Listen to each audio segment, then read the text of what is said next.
Ne nous trompons pas sur la nature aimante et compatissante de l'être humain.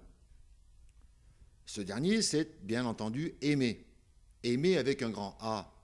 Ici, on ne parle pas d'aimer courir, manger, écrire, cuisiner, lire, jouer, faire la fête, ou même travailler pour certains courageux. On aborde tout simplement ici l'amitié, l'amour. L'amour, c'est beau tout ça, non? Allez, rentrons dans le vif du sujet. La rancœur. Petite définition. La rancœur est un ressentiment tenace que l'on garde à la suite d'une déception, d'une injustice. Qui n'a jamais été déçu? Qui n'a pas vécu d'injustice? L'injustice qui est en fait très personnelle si l'on considère que ce qui est injuste pour certains ne l'est pas pour d'autres. En fait, c'est peut-être ça l'injustice, ce sentiment d'inégalité. Bon, je commence à me disperser là. Revenons sur une partie de la définition. Ressentiment tenace que l'on garde. Ce ressentiment tenace que l'on garde est alimenté par la haine et la colère, souvent à des degrés différents suivant l'injustice et la déception, propres à chaque individu. Posons-nous la question, sommes-nous les seuls à vivre les injustices?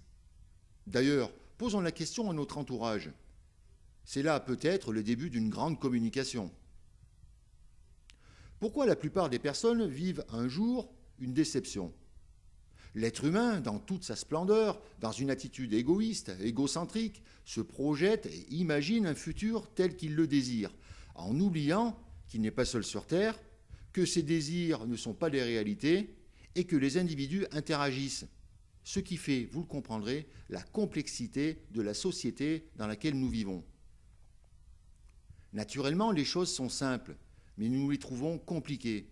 Et les compliquons, car nous nous laissons envahir par nos émotions et de plus, oublions de communiquer, en entendant, mais n'écoutant pas.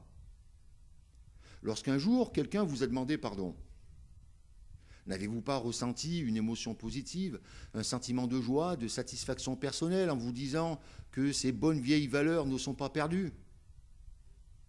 Il est à peu près certain que dans notre éducation et dans celle que nous donnons, nous valorisons les excuses, le pardon. Il faudra certainement que quelqu'un fasse le premier pas.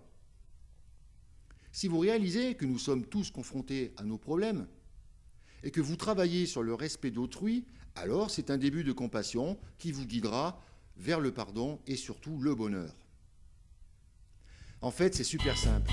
Pour supprimer la rancœur, il faut éviter de se comparer aux autres et vivre pleinement l'instant présent entouré de nos proches.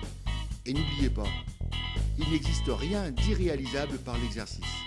Salut, c'était En fait, petit moment de philosophie sur la rancœur et le pardon.